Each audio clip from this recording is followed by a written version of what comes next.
Welcome to Inside Marketing with Market Surge, your front row seat to the boldest ideas and smartest strategies in the marketing game. Your host is Reed Hansen, Chief Growth Officer at Market Surge. Hello and welcome back to Inside Marketing with Market Surge. Today we are joined by Neil Twa, who is the CEO and co-founder of Voltage Holdings and one of the sharpest minds in the Amazon FBA ecosystem. After a decade and a half scaling e-commerce brands, including 5 private label launches of his own, which is super impressive, Neil has personally generated 8-figure sales and coached over 1,000 sellers to build, grow, and exit profitable Amazon businesses. He's just co-authored the #1 new release, Almost Automated Income with FBA, showing non-experts exactly how to architect multi-channel income streams, primed for a lucrative exit. With a no-nonsense, data-driven approach to ad spend, channel strategy, and operational automation, and an engaged audience of 45,000 e-com professionals, Neil's here to share the frameworks and tactics that turn ordinary sellers into top-tier brand builders. Neil, welcome to the podcast. Hey, thanks for having me on. I appreciate it. Yeah, my pleasure. I'm super impressed with your story and background. Now, you worked previously in corporate with IBM and have transitioned into entrepreneurship and coaching and building and exiting businesses. How did you make that transition, and what drove you to jump into the entrepreneurship you have? Yeah, great question, and thank you for that. In fact, I got to update my bio just a little bit because we've got actually 12 brands now that we're running under our control, and we're in acquisitions now as well, closing our first relatively large acquisition in August. Awesome. Well, it is August now, isn't it, as of recording today? just- I'm losing track of time. 2025 is like, wow, it's going by like so fast I can hardly keep up. But to your question, when I left IBM in 2007, it was really just a matter of kind of reaching what I considered to be the pinnacle of my corporate career that I never really wanted to start in the first place. I jumped into the corporate world, and out of college in my third year, I was about 30 hours shy of a business degree. Thought I wanted to sort of do computer science, so I went to a little place it's called CMSU in Missouri to spend 1 semester at computer science.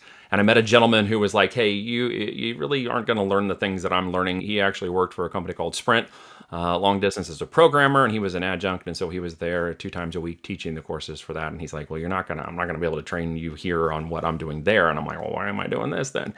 I want to do what you're doing. So as I jumped out, the internet was really a buzz. So this was around 98 or so when I got out, 97-ish. And I'm like, wow, things are moving so fast.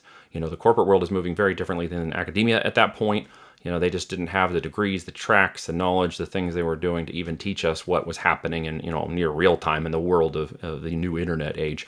So I jumped out to just ride that wave. And so that's how I ended up in the corporate world, is I kind of worked my way through the corporate world and sort of with I didn't ever want to be here in the first place, so I don't really care what happens. I almost jokingly called it my office space experience because really I just kind of acted like I didn't care, and I kept getting promoted. And eventually out of Sprint became PCS, which was the mobile division. Got to watch the inside of the mobile division blow up from the 5,000th employee I was hired on to be, along with a small team of people, and that ended up being 80,000 employees by the time I got hired away from there by IBM to go do what at Sprint in a larger way for all of IBM's clients.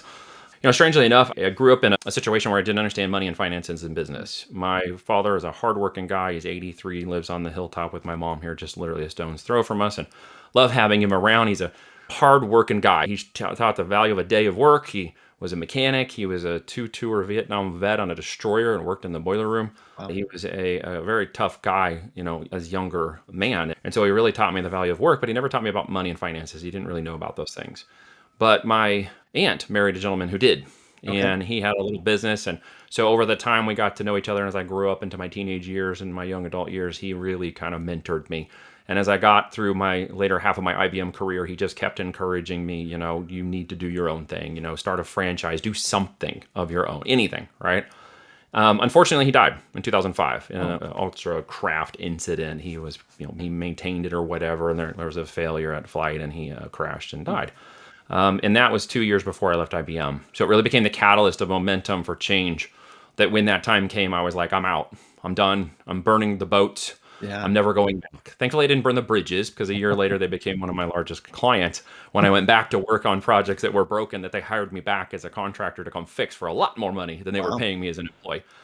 But am I answering your question without going too far? No, Okay.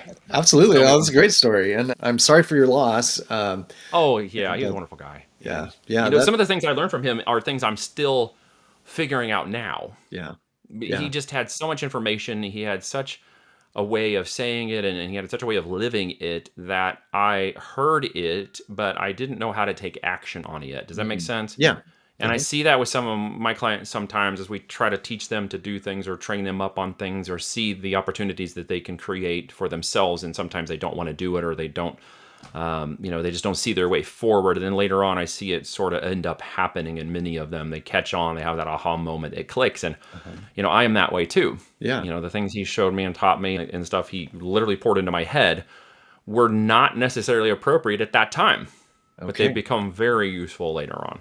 So tell me about that mindset shift. You mentioned Yeah. that is significant. You go from a corporate role where, and I've made a similar switch myself, but I Yeah. bet you can articulate that better. What what is that shift like? What do you have to attune You yourself just have to be willing. Yeah, it was a naive move. It to? really was.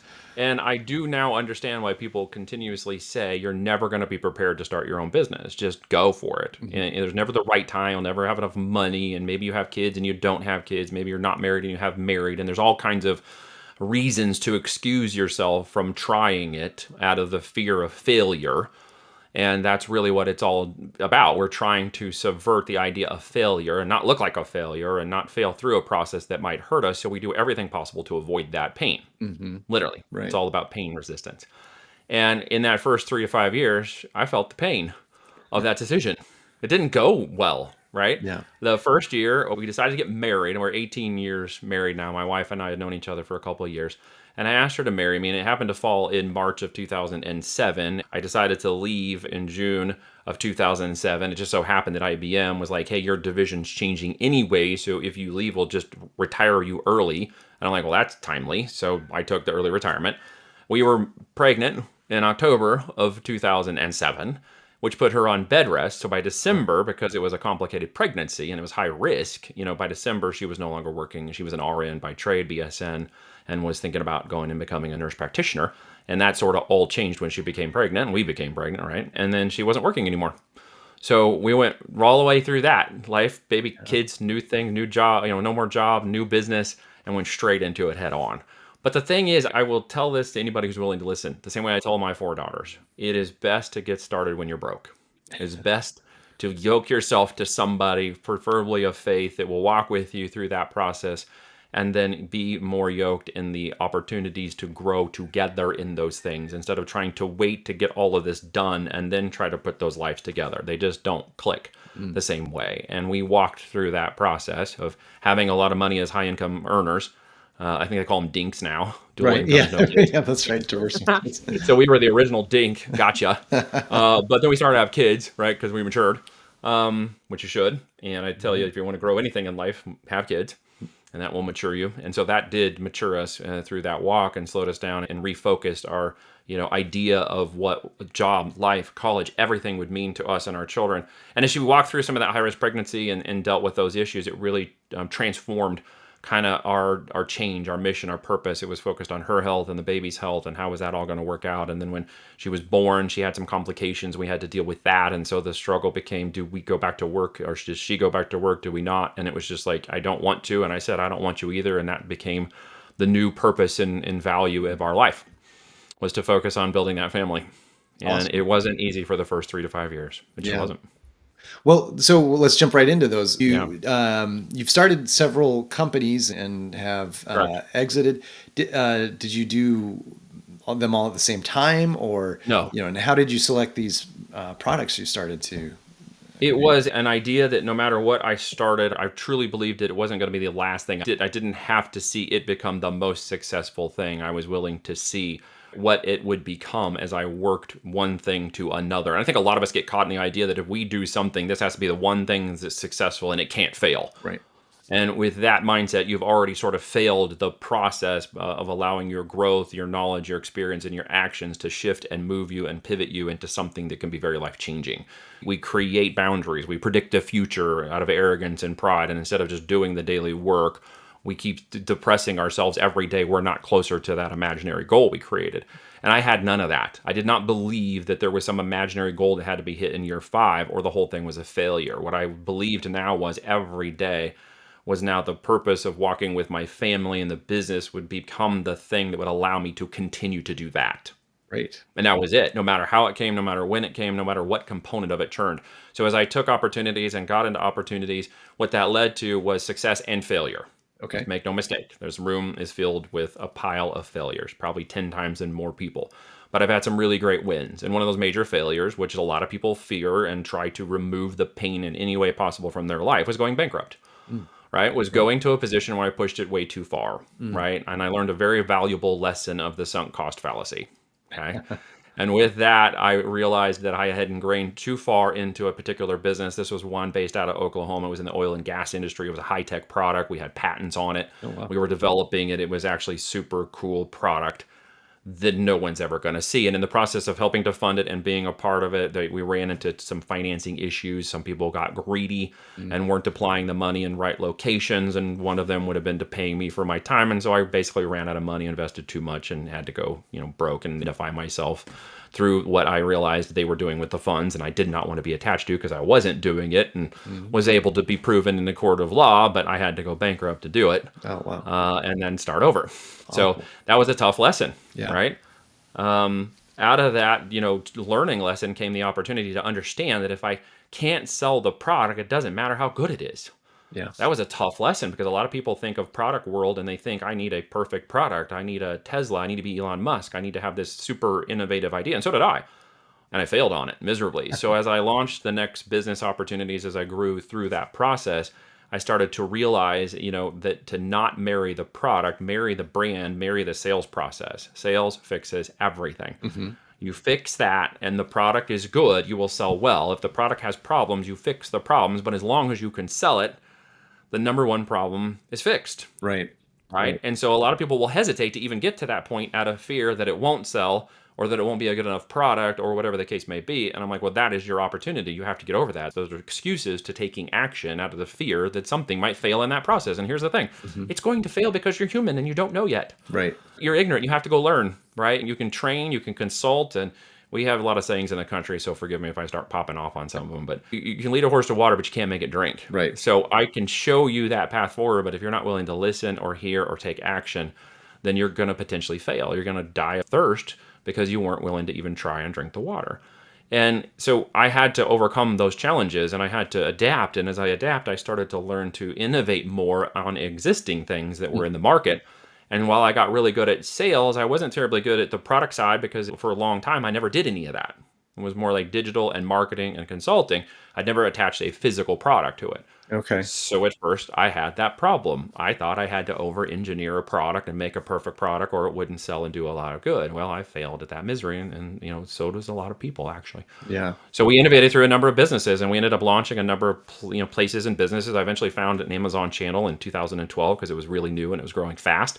Now it's 49% of all e-commerce sales online, so it's huge. Wow. So yell at it all you want, but it makes 49% of all U.S. e-commerce sales for physical products. It's amazing. So that's big, right? Yeah. And we started flipping products on there to see what would work. And that led us to our first brand. And once we hit our first brand, that took off, 10 times faster. And we were at 7 figures by 2015. Wow. Can you tell us a little bit about some of the examples of products you're putting out there and how those were? I will give you some examples, but I'm going to preface that by please. saying something very, very non-normal in the process when people come up with physical products, right? Having a great physical product, very important. But when does it actually become about the product? Right. When you get it. You buy from Amazon, right? Right. Okay. Yeah. So did you actually have the product or a version of the product in your hand? Or did you have a belief that when you hit add to cart, that 2 days later or less, it would show up, and that when it does show up, you open the box, that it's what you expected, and then when you plug it in or use it or do whatever, it doesn't break and it fulfills your expectation, right? Your preconceived expectation. Yeah. And then you either are happy with it, maybe go as far as leaving it a positive review, or if bad things happen, you return it. You might even go as far as leaving a negative review. Right. So when does it actually become about the product? Well, yeah, obviously when you get it, yeah. So that's actually a secondary concern. So in our world, we inverse this to what is the main opportunity. So it becomes less about what I sell And it becomes more about how I sell it and who I'm selling it to. Okay. So in that way, we have sold literally everything under the sun as long as it's profitable. So we started out flipping products, all kinds of stuff. Like we went and found this deal on these energy, not like a shake, but like a protein drink, and it came in like a container, right? Like a 2-pound container, like a big one. And we found a coupon for like 40% off, and they had like 200 units on their website. And we went over to Amazon, and they were selling for like $40 more. So we went and used their coupon and bought out all their inventory, took it over to Amazon and flipped it for like a $6,000 profit. Oh, And we're interesting. like, oh, we're hooked. So we went back to order more from that company, and they stopped our order as it was going through again. The vice president calls my partner because his number was on the order sheet, and she says, "What are you doing with our product?" And he said, "Well, I'm selling it on Amazon." He was like totally transparent. Maybe he should have been not, or should have been. It's fine. Right. She's like, "Well, you can't do that." And he's like, "Well, there's a coupon. You said we could. We bought it." She's like, "But you can't do that." And I'm like, "Well, we are doing it." And she's like, "Well, no, I'm going to stop your order. You can't ever order from us again." And I remember him telling me this story, and he was on the phone with her, and he's like, "Lady, like, we're selling your product. You're making the money you asked to get for the product. Does it matter where we sell it?" "Well, no, you can't sell it on Amazon." So that was, as we were learning to go through that process, we were finding very quickly that you could trade a lot of time for money, flipping other people's products, doing what's called wholesale arbitration, that kinds of stuff. Sure. But you're going to run into all those kinds of problems. And, fast forward, Amazon system doesn't really like you doing that much anymore. They want you to build brands. So Okay. we started flipping things. We found a run of supplements, and we started to run a supplement company, and it did really well until it didn't because, 2 words, big pharma, and they kicked in and unethical things happened, and they want to shut you down. Okay. When you start taking their market share, they don't like it very much. Yeah. So we really get down to that we don't sell supplements anymore. Okay. Okay. We don't sell electronics, things that are highly technical, highly manufactured, have lots of turnover due to constant innovation, or have customers report issues and return problems, right? And that's the same for like clothing, t-shirts, and jewelry. Those things have a lot of returns, a lot of trouble, that kind of stuff. So we sell everything else that you can think of, as long as it's profitable. Okay. As long as it maintains more than a net $12 in profit per unit, preferably closer to $50 to $100 in net profit per unit, we'll look at selling it, as long as there is a high in demand already in existence for that product. Okay.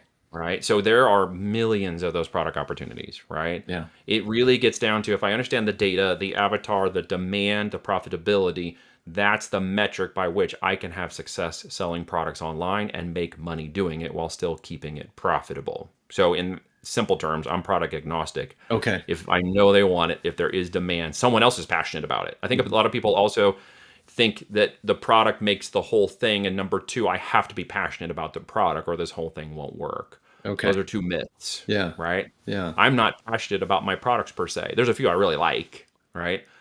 For reasons that I just personally like them. Sure. But I have a preference to the brand. So we say, don't marry the products. They have a life cycle. They have people that are passionate about them and want their outcomes: faster, bigger, cook better, lose weight, gain weight, jump higher, run faster, clean this, don't clean that. Like, there's products for all of those solutions. If those people are passionate about it, I want them to be passionate about my brand. And it really changes the way you focus and takes out some of the complexity that I think a lot of people put on this business model that doesn't really exist, because they sort of make that mountain out of a molehill. Yeah. So now you're doing things at volume and finding opportunities, Yes. products that would fit what you described. And I'm hearing a theme of you use a lot of analytics to enable Yes. this process. Could you talk a little bit about that? Like what tools you use, or what is your methodology? What kinds of metrics are most important to you? Yeah, there wasn't a data tool back in the day. We had to do a lot of, how do you say this right? We had to do a lot of data mining. We had like 5 VAs at one point that would go out and help us try to mine any data we could get to bring some understanding of that product from existing systems, demand, market research, I think is the best way to say that. Okay. But there wasn't a lot of analytics data. There wasn't the AI systems we have today. So we used a lot of spreadsheets that we would build out. And eventually we built kind of what we call a green light process. If it goes green, yellow, or red, that determines the data points of that product and its upside. So we built calculations, algorithms into that to help us come up with more complex ways to make simplified data decisions by the data, not by emotions.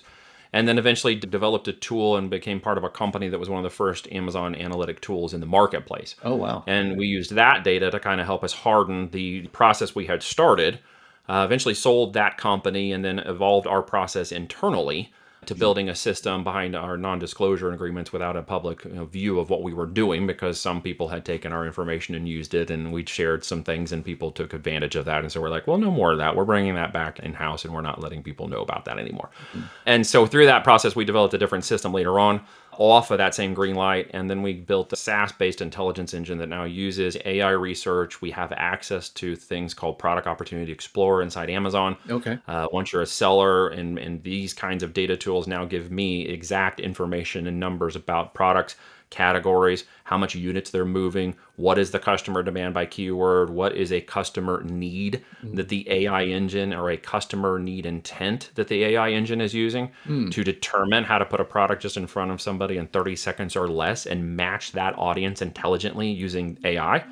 And I don't have to do that. I just have to understand what I need to be is just smart enough to understand the data, so I know what to give it so that it will audience overlap somebody and millions of people who want that product and are willing to buy it in 30 seconds or less. Wow. So I've taken that data and systematized that process down now so that it will pull products together for us. It will tell us where those products currently file inside the engine, which is referred to as Cosmo now on Amazon, and then tell me which products meet that demand by customer need and which ones are the closest to the top customer demand. And as long as that is profitable, I've equated 80% of the data I need to take a test version, what we call a market test, 100, 200 units of that product to market, and validate that the 20% we get back proves we can sell it profitably, proves the data forward as the system then projects out to 12 months, out to a container, out to projected cost required to grow should its sales velocity move to X in 12 months. And then I know how much capital to deploy. Okay. I know when to deploy it, how much to deploy it. And when the metrics come back, the conversions, the profitability, the market test says green light, okay, then I go order 1,000 units and we go to a full product test, which is to take us into profitability and understand how fast the velocity will happen of that inventory turnover. Okay. Wow. You still with me so far? I know I'm Yeah. I mean, So when I know that, I can then determine how many times I could project forward to churn over on a cash on cash value, cash in, cash out over every 90 days, how many times I can churn that inventory. okay.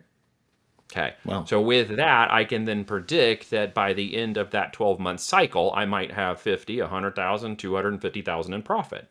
I will have deployed somewhere around that much in capital outlay, but on the cash on cash value, knowing I kept my profitability, okay, making sure that each unit had $12, $24, $48 in profit, I should equate to roughly that much profit at the end of the year. Okay. Wow. So I have market test. I have product launched 1,000 units. At that point, sales, velocity, and profitability, and the system of Amazon organically and through paid traffic will tell me how fast I can acquire those customers at the speed at which that velocity will go up. And then I know basically how much capital to deploy to go faster. If I want to double that or triple that, I'm going to know now I need double to quadruple the inventory, both in the warehouse and on the water, to replace what's selling at that velocity, and at the manufacturer that's being manufactured to replace the upstream, called just-in-time inventory, right? Right. But the speed at which these systems work, that could go extremely fast, okay?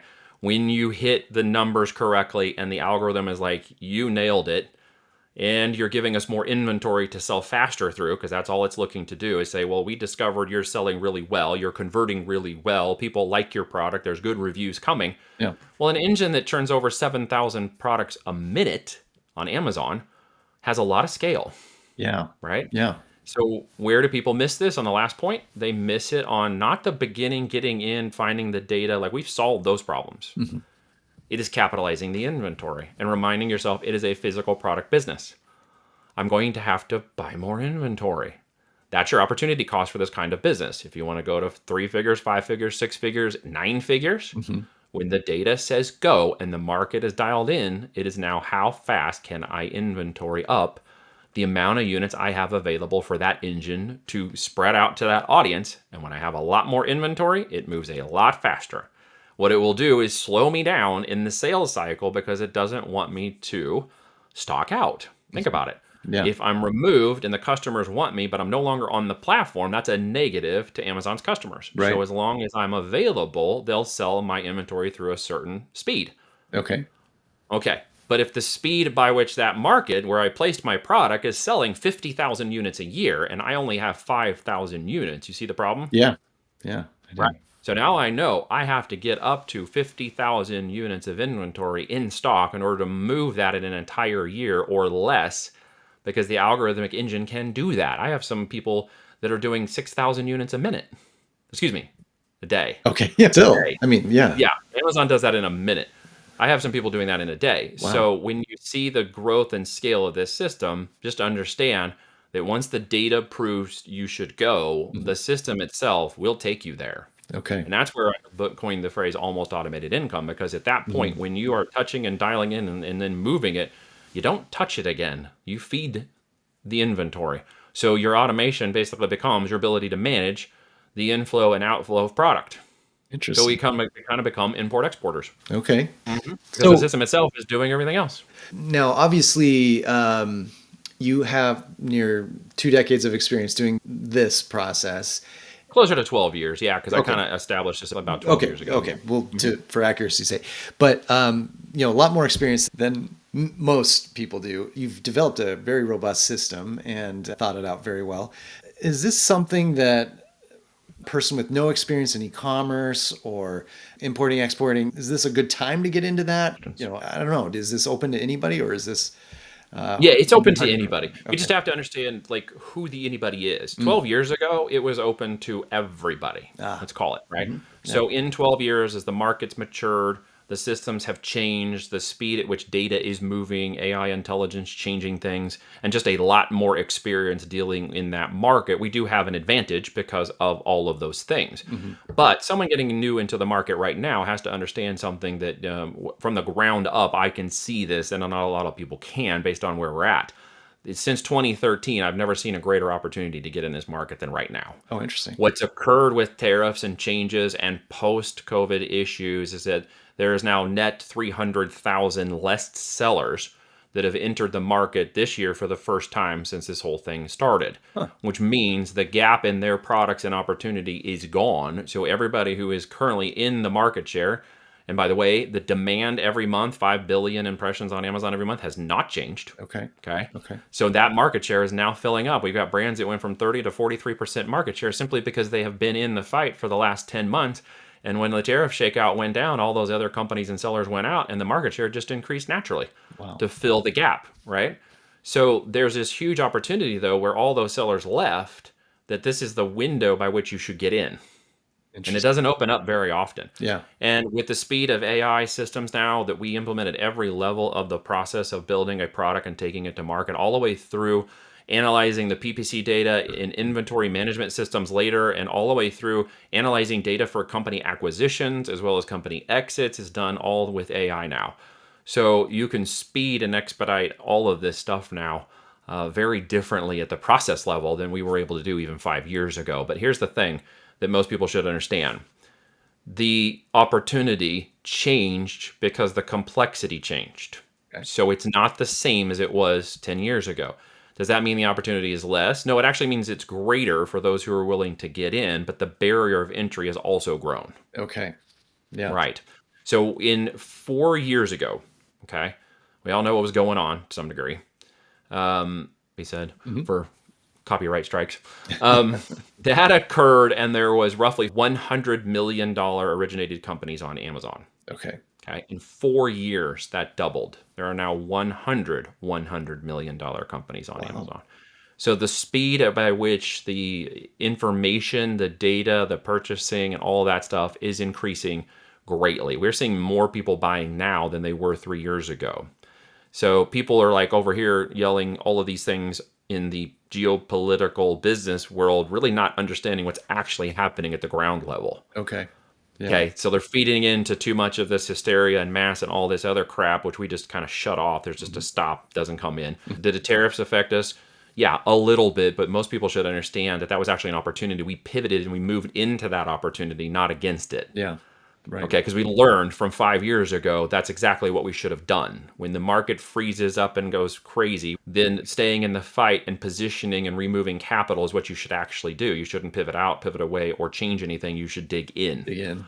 That's a hard thing for people to understand. So at this moment, digging in is a hard thing for a lot of people to realize because it's a little more complex and it takes a lot more capital. Yeah. But the upside potential is like 10 times greater than it's been since 2013. So people are going to have to weigh that in their minds. But that's what entrepreneurs should do. Yeah. That's a risk-reward ratio. Doesn't mean I shouldn't get in. It just means when I get in, the opportunity is a little bit higher, but so is the greater reward for that risk. Yeah. And every marketplace has one. Every marketplace has one. It evolves and changes. And it is definitely evolving and changing. And money is just a river. It moves. It flows. It changes direction. Sometimes it goes out of its bank. Sometimes it moves. So money has just moved and shifted. And when we were buying inventory, for example, in December of 2019, a big container of product cost us $4,800 to move it into port. That was pretty good. Yeah. It actually was there about 12 months ago. It actually got down to about 39. It basically almost 2.5 to 3 times that due to the tariffs. Okay. But keep in mind, in December of 2019, 4,800. In March of 2020, okay, during that first quarter of the 2020 situation, not only did we see 10 years of growth in the entire e-commerce industry in 3 months, you know why, right? Right. The price of containers went to $25,000 per container. Oh my gosh. Wow.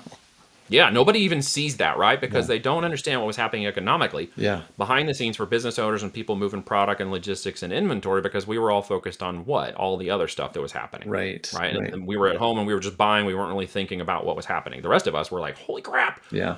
Like, you're 10 years of growth. This has gone hyper growth situation. And oh, by the way, so did the price point of everything, right? Tariffs were not like that at all. Okay. Right? Interesting. Tariffs shifted and in some cases doubled, but now are coming back down dramatically fast. Inflation is nearing out zero. Most people don't understand that because I don't know, they're paying attention. Hopefully you are if you're a business person. And the opportunity to move forward is now greater than it has been. So we're deploying millions of dollars. We're acquiring a company that's over $10 million in August. We are being very bullish to enter a market as though I would analogize it like a rubber band pulling back. It is pulling back right now, and it is the brink of snapping. So there's about 6 to 12 months forward where people who miss this window right now and aren't willing to take the risk to either start their business, get in a product, or do something like that, or even just get in business to some degree, because it's going to slingshot back the other way. Yeah. It inevitably is. And if you pay for 2 seconds attention to the geopolitical, you'll realize we are at a surplus of tariffs every month. Inflation has actually come down. And what that means is all that capital that's going to flow into America will take about 18 months to fully be realized. And if you're not building during that time frame, you will be behind. Right. You will literally be behind it. Yeah. And you'll miss an opportunity. Yeah.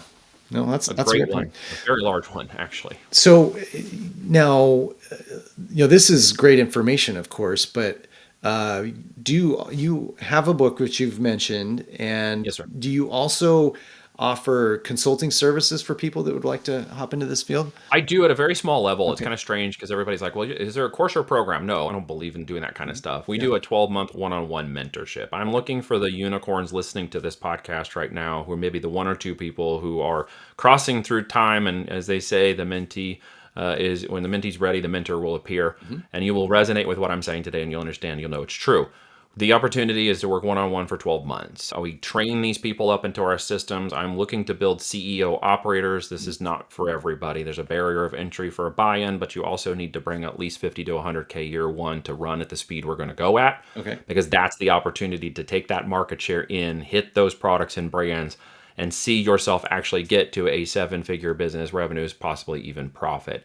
So I look for a very small amount of people to do that with. I do a DISC assessment of each one to ensure their aptitude meets the aptitude of my 4 operators who run the 12 companies we run, and to ensure that you are not just capital ready, but you have the time, energy, and attention dedicated to this and prioritize to this. You don't need to find the time. You need to dedicate the time to a 3 to 5 year venture where I have seen multiple times people's lives be changed generationally after 5 years, either through exits or simply the growth of the business changing their entire life. And here's the thing. When I work with my people, I put some skin in the game. So part of my fee is held back, $10,000 as a bet that they, working with us over a year, can get to $100,000 in net profits in their business. There's a couple of reasons. The success growth for them is proven. Number two, in the economic engine of Amazon, going from a live product through the next 12 to 18 months, there are certain system things it's going to do that we have seen repeatedly over 12 years. They will allow a business to mature faster and faster and faster. And by the time it hits $100,000 in net profits, it means that you're generating $50,000 to $100,000 a month in revenues inside that system. And you are now entering the top tiers of market share and sellers, and it is going to become an economic juggernaut.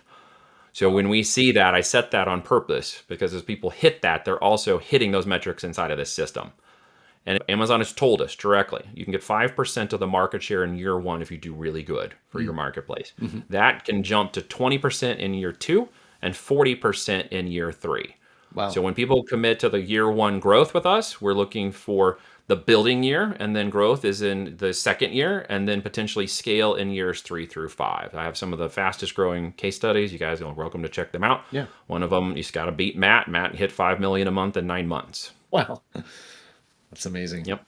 That's Yeah, amazing. it's a big machine, and I don't think everybody quite comprehends its scale. Yeah. But we have to come with the right team effort, right time, energy, attention, and money to see this opportunity. It's cheaper than a lot of franchises, where you have to end up splitting profits, and this way you keep all the profits. I actually look for a first right of refusal from my clients, that they will come to us first when time to sell the business, and then we look to acquire it. That's kind of what's in it for me. If they grow up and they get a business, we win, they win, and then we both win in the end when we acquire the company. Awesome. Well, it sounds like a tremendous opportunity. Where can people reach you if they'd be interested in learning more? Yeah, the book is on Amazon. Okay. So if you're a book reader, that's a great place to start. If you want a smaller digital version, that's also on the website at voltagedm.com. Okay. There's a free presentation. My friend Kevin Harrington has also been my mentor since Oh, I know Kevin 2016. Harrington, yeah. He wrote the introduction to it, and we do a presentation that teaches you, kind of the ins and outs of what we do, why we do it, who we're looking for. And then, those who feel led will reach out and talk to me personally. I don't have a sales team. Okay. I'm only looking for a few people. Sometimes I go months not talking to the right people who don't get an invite. Yeah. So this is a very invite-only specific kind of event for a one-on-one mentorship opportunity. Awesome. Well, fantastic. Well, I'll leave the links in the show notes. And, Wonderful. Neil, you've obviously built a great process, and, it does sound like this is a tremendous opportunity for somebody that wants to really scale up a business fast and under your tutelage. So thanks so much for connecting and joining us for the podcast. Want to stay ahead of what's actually working in marketing right now? Head over to marketsurge.io and see how we're helping businesses grow smarter, faster, and louder. That's marketsurge.io, because your next breakthrough shouldn't be a guess.